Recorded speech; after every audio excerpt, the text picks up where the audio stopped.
दोस्तों नमस्कार। मैं अक्षय कुमार अंजनी अपने एक अंजनी यूट्यूब चैनल में आपका स्वागत करता हूं।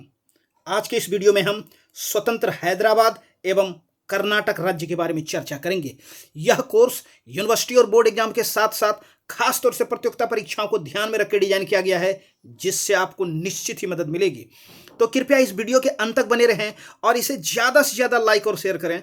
अगर अब तक आपने इस चैनल को सब्सक्राइब नहीं किया है तो इसे तुरंत सब्सक्राइब कर लें और बगल में लगे बेल आइकन को भी दबा दें, ताकि मैं जैसे ही कोई वीडियो अपलोड करूं वो तुरंत आप तक पहुंच जाए। तो चलिए हम लोग स्टार्ट करते हैं हैदराबाद को। देखिए, हैदराबाद की अगर बात करें तो हैदराबाद राज्य की जो नींव है वह मोहम्मद शाह के शासनकाल में जो है चिन खिलीज खां अथवा निजामुल मुल्क, दोनों एक ही व्यक्ति, ये इनकी उपाधि। तो चिन खिलीज खां या निजामुल मुल्क के द्वारा 1724 ईस्वी में हैदराबाद राज्य की जो है स्थापना की गई, नींव रखी गई। वैसे अगर देखें तो सबसे पहले हैदराबाद में राज्य स्थापित करने का जो सपना देखा था ये व्यक्ति था जुल्फिकार खां। जुल्फिकार खां भी जो है ये दक्कन में सक्रिय रहे थे और उनके दिमाग में आया था सबसे पहले कि हैदराबाद में जो है एक स्वतंत्र राज्य की स्थापना की जाए, लेकिन इनका जो स्वप्न जो है वो साकार नहीं हो सका।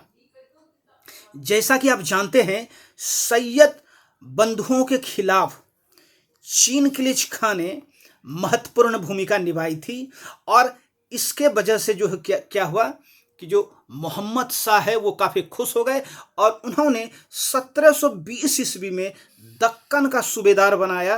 किसको? चिन खिलीज खां को।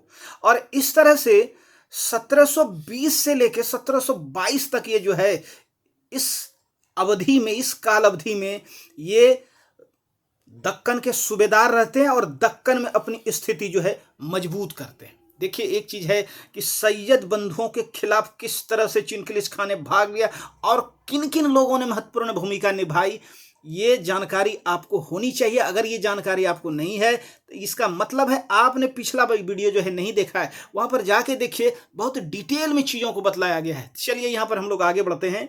1722 से लेकर 1724 ईस्वी तक निजामुल मुल्क, इनको जो है वजीर बनाया गया। किनके द्वारा? मोहम्मद शाह के द्वारा। और जब ये वजीर बनते हैं तो चूंकि निजामुल मुल्क जो है ये औरंगजेब के समय के जो है ये अधिकारी रहते हैं, तो इसके वजह से ये प्रशासन में सुधार करने का जो है ये प्रयास करते हैं अपने जो है वजीर के कार्यकाल में। लेकिन उनकी जो सब कोशिशें तब बेकार हो जाती हैं जब मोहम्मद शाह ने उनके जो है सुधार कार्य में किसी तरह का कोई जो है दिलचस्पी वो नहीं लेते हैं और उस स्थिति में वो थक हार कर फिर से जो है दक्कन जाने का अपना विचार कर लेता कि यहाँ पर मुगल दरबार में कुछ जो है अब होने जाने वाला नहीं है।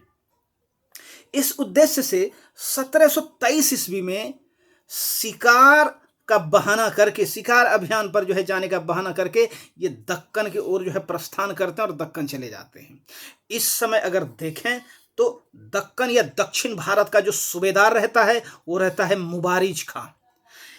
इनके शिकार पर जाने की ये जो घटना थी जिसके बहाने ये दक्कन चले जाते हैं, इसकी वजह से मोहम्मद शाह जो है बड़े दुखी होते हैं और दक्कन के तत्कालीन सूबेदार कौन? यही मुबारिज खां को ये आदेश देते हैं कि निजाम मतलब निजामुल मुल्क, निजाम को जो है जिंदा या मुर्दा, जीवित या मृत जो है उनके समक्ष जो है उपस्थित किया जाए। लेकिन होता है उल्टा। क्या उल्टा होता है? 1724 ईस्वी में एक युद्ध लड़ा जाता है। किनके बीच? चिन खिलीज खां और मुबारिज खां के बीच। चिन खिलीज खां और मुबारिज खां के बीच जो है 1724 में सकुरखेड़ा नामक स्थान पर युद्ध लड़ा जाता है, जिसमें मुबारिज खां ही मारा जाता है और इस तरह से चिन खिलीज खां या निजामुल मुल्क दक्कन का जो है स्वामी बन जाता है। मजबूर होकर मोहम्मद शाह को जो है चिन खिलीज खां को ही दक्कन का जो है अपना सूबेदार वो नियुक्त करना पड़ता है और साथ ही साथ उसको जो है इतना ही नहीं, आसफ जा की उपाधि भी देते हैं। मतलब साफ है यहाँ पर मुगल शासक की ये जो सबसे कमजोर स्थिति जो है वो देखने को मिलती है कि कहाँ उस व्यक्ति को जिंदा या मुर्दा जो है उपस्थित होने के लिए कहा गया था, लाने के लिए कहा गया था, लेकिन वो व्यक्ति जो है जिनको कहा गया था वही मारा जाता है और मजबूरी में आसफजा निजामुल मुल्क को ही जो है वहाँ का जो है सूबेदार मान लिया जाता है। चलिए देखें आगे की कहानी। चिनकिलिच खां ने 1725 ईस्वी में हैदराबाद को अपनी जो है राजधानी बनाकर जो है शासन प्रारंभ करते हैं। हालांकि अगर देखें तो निजामुल मुल्क जो है केंद्रीय सरकार या दिल्ली सरकार से जो है अपनी स्वतंत्रता की खुलेआम घोषणा जो है वो कभी नहीं करते, मगर उसने व्यवहार में अपने आप को जो है स्वतंत्र शासक के रूप में जो है काम करना प्रारंभ कर दिया। मतलब जो है दिल्ली के अधीन, अगर वास्तव में देखा जाए तो दिल्ली की अधीनता को ये जो है एक तरह से त्याग चुके होते हैं, लेकिन इसकी जो है खुल्लम खुल्ला जो है घोषणा कभी इनके द्वारा नहीं की जाती है। चलिए देखें आगे की कहानी जो हम लोग देखने का प्रयास करते हैं कि निजामुल मुल्क मोहम्मद शाह की ओर से नादिर शाह के विरुद्ध करनाल का जो युद्ध होता है, जो लड़ा गया है 24 फरवरी सन 1739 को, उसमें भाग लेता है।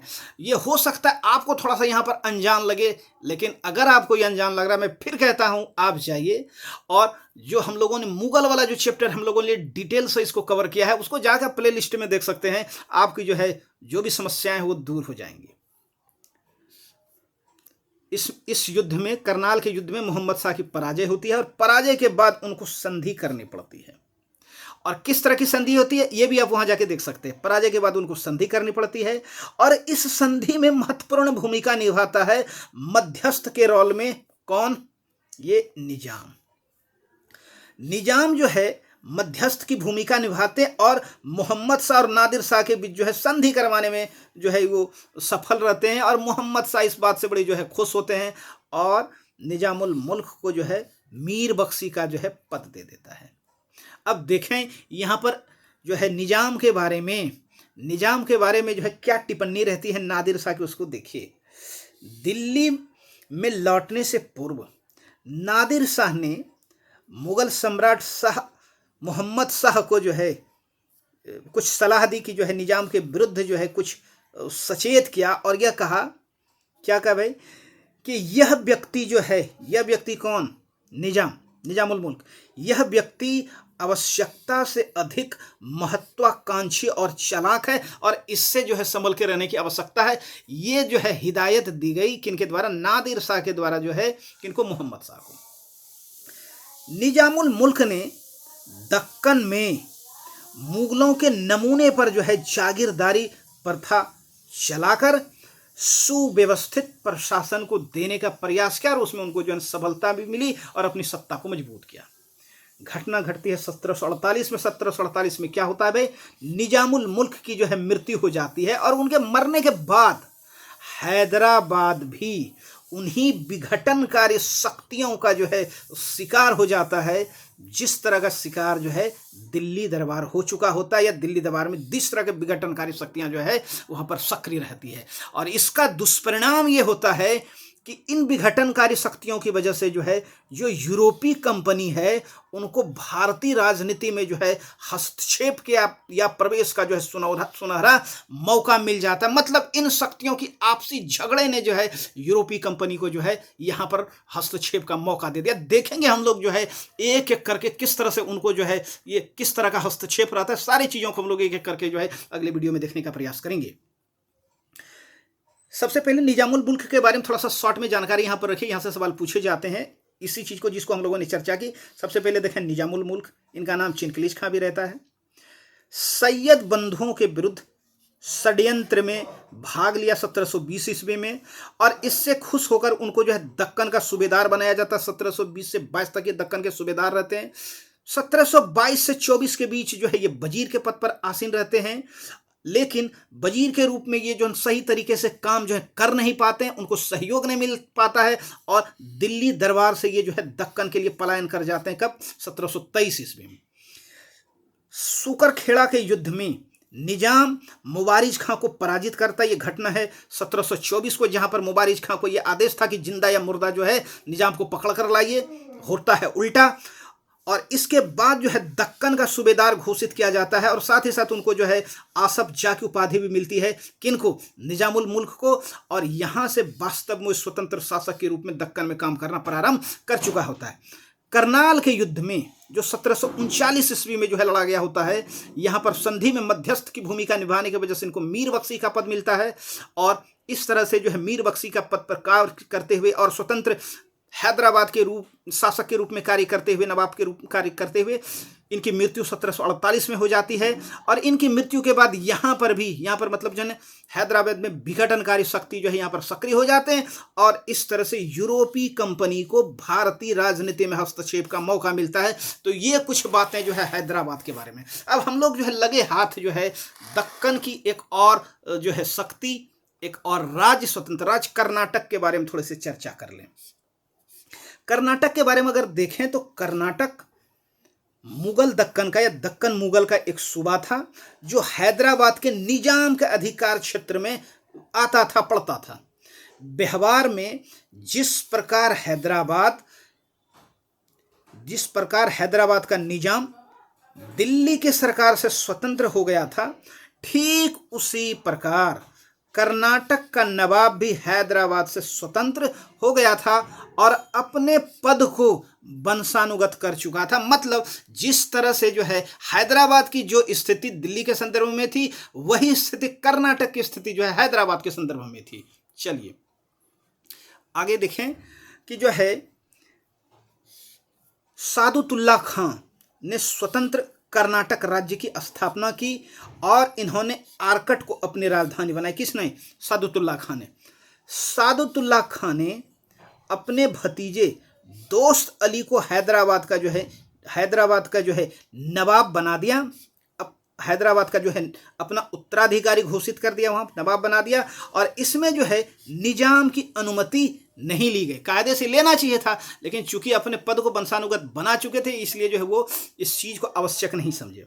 1740 ईस्वी में मराठों ने दोस्त अली की जो है हत्या कर दी और हत्या करने के बाद क्या होता है कि 1740 में योग्य नवाबों के अभाव में यूरोपीय कंपनियों को यहाँ भी राजनीति में हस्तक्षेप करने का मौका मिल जाता है। और हम लोग देखेंगे किस तरह से जो है कर्नाटक युद्ध के माध्यम से जो है जो फ्रांसीसी कंपनी है या अंग्रेजी कंपनी है, इनको जो है भारतीय राजनीति में जो हस्तक्षेप करने का मौका मिलता है। तो अब तक हम लोगों ने उत्तर भारत के जो भी राज्य थे, चाहे हम लोग जो है बंगाल की बात कर लें, चाहे हम लोग जो है अवध की बात कर लें, पंजाब में सिख राज्य की बात कर लें, जाट की, बुंदेला की, रोहेला की, या तो राजपूताना क्षेत्र में स्वतंत्र राज्य की, उत्तर भारत के राज्यों को हम लोगों ने जो चर्चा करने के बाद दक्षिण भारत में हम लोगों ने आज प्रारंभ किया हैदराबाद और कर्नाटक को। और एक एक करके और दक्षिण भारत के राज्य हैं स्वतंत्र, उनके बारे में हम लोग जो चर्चा करते जाएंगे। और उसके बाद हम लोग जो है जब यहाँ से हो जाएगा, फिर इनका जो है किस तरह से भिड़ंत जो है यूरोपीय शक्तियों के साथ होती है, तो वहाँ पर ले जाकर हम लोग इसको जो है छोड़ेंगे और उसको कनेक्ट करने का कोशिश करेंगे ताकि आपके समझ में ज़्यादा बेहतर तरीके से चीज़ें आ सके। उम्मीद करते हैं आज का ये वीडियो आपके लिए कुछ ना कुछ ज़रूर जो है हेल्पफुल रहा होगा। और अगर लगता है आपको कि आपके लिए वीडियो हेल्पफुल है, इसको ज़्यादा से ज़्यादा शेयर करें अपने मित्रों के बीच। थैंक यू, धन्यवाद, बहुत बहुत धन्यवाद, बहुत बहुत धन्यवाद।